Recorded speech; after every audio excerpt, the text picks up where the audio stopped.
नमस्कार। आज झारखंड के लिहाज से कहें या देश के लिहाज से कहें, बहुत बड़ी खबर सामने निकल कर आई। झारखंड के पूर्व मुख्यमंत्री हेमंत सोरेन 148 दिन बाद, यानी कहें तो 5 महीने बाद जेल से बाहर आ गए हैं। जेल से बाहर आने के बाद झामुमो कार्यकर्ताओं में उत्साह है, उनके परिवार वालों में उत्साह है। जेल से बाहर निकलते ही सबसे पहले हेमंत सोरेन अपने पिता शिबू सोरेन, दिशोम गुरु शिबू सोरेन से मिलने उनके आवास पहुंचे। वहां पर उनका स्वागत किया गया। परिवार वाले काफ़ी खुश हैं उनके आने से, और कहें तो पूरी झारखंड की जनता आज उनके बाहर आने पर खुशी मना रही है। बाहर आने के बाद वो मीडिया से मुखातिब हुए और उन्होंने जनता को संबोधित करते हुए कहा है कि मनगढ़ंत कहानियां रचकर, झूठी कहानियां रचकर उनको जेल में रखा गया, लेकिन आज न्यायालय का फैसला आया है और न्यायालय का मैं सम्मान करता हूं। मीडिया से मुखातिब होते हुए उन्होंने क्या कुछ कहा, मेरे साथ मेरे सहयोगी सूरज हैं, सूरज से बात करते हुए जानेंगे। सूरज, जेल से बाहर आज पूर्व मुख्यमंत्री हेमंत सोरेन आ गए हैं। इस दौरान वो मीडिया से मुखातिब हो रहे थे, क्या कुछ कहा उन्होंने?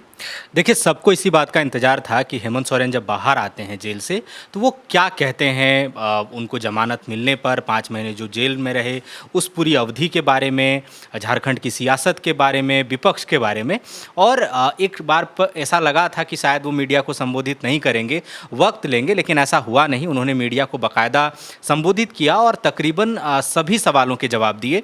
इस बीच जो सबसे बड़ी बात उन्होंने कही, वो आप जानते हैं कि जेल जाने से पहले भी जब उनको समन जारी किया जा रहा था, उनसे पूछताछ हो रही थी और जब वो अलग अलग कार्यक्रमों में हिस्सा ले रहे थे, तब भी वो ये कह रहे थे कि बीजेपी षड्यंत्र कर रही है, विपक्ष षड्यंत्र कर रहा है और षड्यंत्र के तहत उन्हें फंसाने का प्रयास किया जा रहा है। तो सबसे पहले उन्होंने यही बात कही कि झूठी कहानी गढ़कर एक षड्यंत्र के तहत उनको 5 महीने जो है जेल में रखा गया, और जब जिसका कोई आधार नहीं है। इसके बाद उन्होंने कहा कि न्याय की प्रक्रिया थोड़ी लंबी रही, लेकिन उन्हें अदालतों पर पूरा भरोसा था और अदालत ने सही वक्त पर सही न्याय दिया है।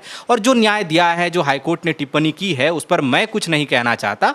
जो न्याय मिला है, जो टिप्पणी हुई है, जो बातें हाईकोर्ट के जजों ने कहा है, वो सबके सामने है और जनता भी, पत्रकार भी और जो बाकी बुद्धिजीवी हैं वो अपने अपने हिसाब से इसका आकलन करेंगे। दूसरी जो जरूरी बात उन्होंने कही कि न्याय प्रक्रिया काफ़ी लंबी हो रही है और ये जो पूरा समय है, ये समय बहुत महत्वपूर्ण हो जाता है क्योंकि वक्त लग रहा है सामान्य से ज़्यादा। और इसमें ये मुश्किल इसलिए भी है क्योंकि न्याय प्रक्रिया मतलब वो अगर उनका इशारा इस बारे में था कि 5 महीने वो जेल में रहे और एक आदमी जो कई सारे महत्वपूर्ण काम बाहर रहकर कर सकता है, चाहे वो कोई पूर्व मुख्यमंत्री हो या कोई भी सामान्य आदमी, अगर उसको वो वक्त वहाँ ना गुजारना पड़े, न्याय प्रक्रिया अगर तेजी में हो तो वो समय उसको वहाँ पर जाया नहीं करना पड़ेगा और वो किसी और काम में वो वक्त दे सकेगा।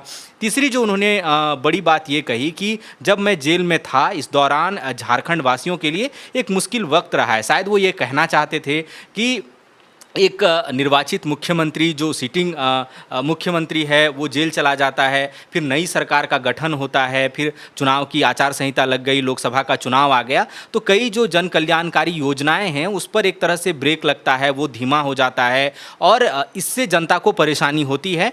और वो दिखता है क्योंकि नए सिरे से सब कुछ नए मुख्यमंत्री को करना पड़ता है। मंत्रिमंडल का विस्तार भी आप जानते हैं होना है। राजनीतिक मसलों पर ज़्यादा उन्होंने टिप्पणी नहीं की। उन्होंने कहा कि अभी रणनीति के बारे में मैं ज़्यादा कुछ कहना नहीं चाहता, अभी बाहर आया हूँ, परिवार से मिलने आया हूँ, माता पिता का आशीर्वाद लेने आया हूँ और ये वक्त बहुत महत्वपूर्ण है कि परिवार के साथ मैं बिताऊँ। फिर धीरे धीरे जैसे वक्त बढ़ेगा, नेताओं से मिलेंगे, पदाधिकारियों से मिलेंगे और समय जैसे जैसे आगे बढ़ेगा फिर रणनीतियों पर बातचीत होगी। तो ये बहुत महत्वपूर्ण 3-4 बातें कहीं। इसके अलावा जो हेमंत सोरेन ने एक और बड़ी बात कही, उन्होंने ये कहा कि ये जो जिस तरीके से जो कथित ज़मीन घोटाला है, बड़गाई अंचल में 8.86 एकड़ ज़मीन पर कब्जा करने का आरोप लगा था, तो उन्होंने कहा कि कोर्ट की टिप्पणी से ऐसा लगता है कि मेरे खिलाफ इस तरह के आरोप साबित नहीं हुए हैं। और जो हाईकोर्ट की टिप्पणी भी है, इसके अलावा जो कपिल सिब्बल उनके वकील हैं, उनकी भी जो दलील थी, उसमें कहा कि ईडी ने जो भी दस्तावेज पेश किए थे कोर्ट में, उससे ये कहीं भी सीधे तौर पर साबित नहीं होता कि बड़गाई अंचल की ज़मीन जो है उस पर हेमंत सोरेन का मालिकाना हक था या उन्होंने उस जमीन का व्यावसायिक हितों के लिए, पैसा कमाने के लिए इस्तेमाल किया, इसलिए मनी लॉन्ड्रिंग का केस भी उस पर नहीं बनता है। तो उन्होंने वही बात कही कि अलग अलग तरीके से षड्यंत्र रख के देश भर में लोगों को जेल में डाला जा रहा है। उन्होंने दिल्ली के मुख्यमंत्री अरविंद केजरीवाल का नाम लिया, जो कथित आबकारी घोटाला मामले में जेल में हैं। दिल्ली के उप मुख्यमंत्री मनीष सिसोदिया जेल में हैं। वहाँ के स्वास्थ्य मंत्री सत्येंद्र जैन जेल में हैं। हाल ही में वहाँ पर जो संजय सिंह है, राज्यसभा के सांसद, वो हाल ही में छूटे हैं। इसके अलावा अलावा देश के अलग अलग हिस्सों में आप जानते हैं कि कुछ पत्रकारों को, कुछ बुद्धिजीवियों को अलग अलग मामलों में, पत्रकार का जहाँ तक नाम लिया उन्होंने, हाल ही में एक अरुंधति राय करके एक पत्रकार है, उनके तहत यूएपीए के तहत केस दर्ज हुआ है, पुराना मामला है, नए सिरे से वो केस खुला है। तो शायद वो अखबार पढ़ते होंगे, समाचार पत्र पढ़ते होंगे, समाचार देखते होंगे, जेल में ये सुविधा होती है एक मुख्यमंत्री को, तो वो तमाम चीज़ों से अपडेट हैं और उसी आधार पर उन्होंने ये तमाम बयान दिए हैं। अब देखना होगा कि जैसे जैसे समय और बीतता है क्या बातें और निकल कर आती हैं। आज झारखंड मुक्ति मोर्चा का एक प्रेस कॉन्फ्रेंस भी है, उसमें भी काफ़ी बातें सामने आएंगी। सूरज, झारखंड में 3 से 4 महीने के बाद विधानसभा चुनाव होने हैं, क्या लगता है ऐसे में हेमंत सोरेन का जेल से बाहर आना ऐसे समय में, इतने महत्वपूर्ण समय में, ये कुछ फ़ायदा पहुंचाएगा? देखिए, निश्चित तौर पर हेमंत सोरेन अभी केवल झारखंड मुक्ति मोर्चा के लिए ही नहीं, झारखंड में जो इंडिया का गठबंधन है जिसमें आरजेडी कांग्रेस है, उसका भी चेहरा है, वो गठबंधन का भी चेहरा है। और ऐसे वक्त में जब वो बाहर आए हैं और चुनाव को अब 4 महीने का वक्त बचा है, आप जानते हैं कुछ ही दिन पहले कल्पना मुर्मू सोरेन जो हाल ही में गांडे से निर्वाचित हुई हैं, वो हुसैनाबाद में एक तरह से चुनाव का ऐलान कर चुकी हैं।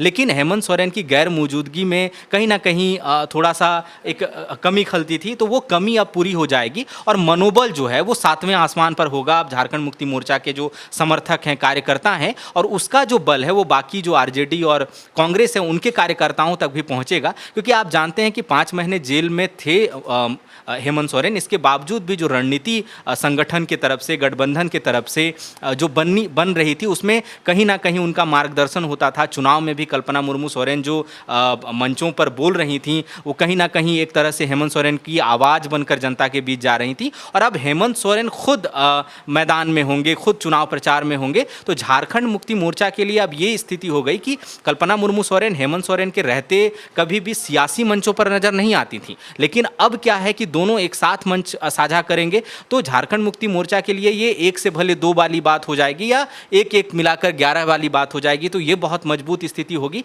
और समर्थकों के लिए खासतौर पर आज जिस तरह के बाइट्स हमने देखे, जो दृश्य नजर आए, चाहे वो जेल से बाहर के हों या मुख्यमंत्री आवास के बाहर से हों या शिबू सोरेन के आवास के बाहर से हों, तो आप उत्साह देख के समझ सकते हैं कि उनके जेल से बाहर आने का क्या इम्पैक्ट चुनाव में होने जा रहा है। जी, तो देखिए, झारखंड के पूर्व मुख्यमंत्री हेमंत सोरेन जेल से बाहर आ गए हैं। अब आगे की क्या कुछ रणनीति होगी, ये तो देखने वाली बात होगी। बहरहाल अभी फिलहाल झामुमो समर्थकों में, यानी इंडिया गठबंधन के जो समर्थक है, उनमें काफ़ी उत्साह देखा जा रहा है। शुक्रिया। बायोम मेडिकल प्रिपरेशन का एकमात्र संस्थान जहां है complete digital classrooms, individual doubt counters, video lectures, student tracking system, library facility, 100% result oriented rankers batch, study package and class notes in PDF। Jharkhand के इतिहास में पहली बार नीट यूजी में 700 मार्क्स पार। 10th पास स्टूडेंट्स के लिए फाउंडेशन कोर्स और 11th पास student के लिए फ्रेशर कोर्स। 12th पास स्टूडेंट्स के लिए टारगेट कोर्स 18 अप्रैल से शुरू हो रहे हैं। Contact biome.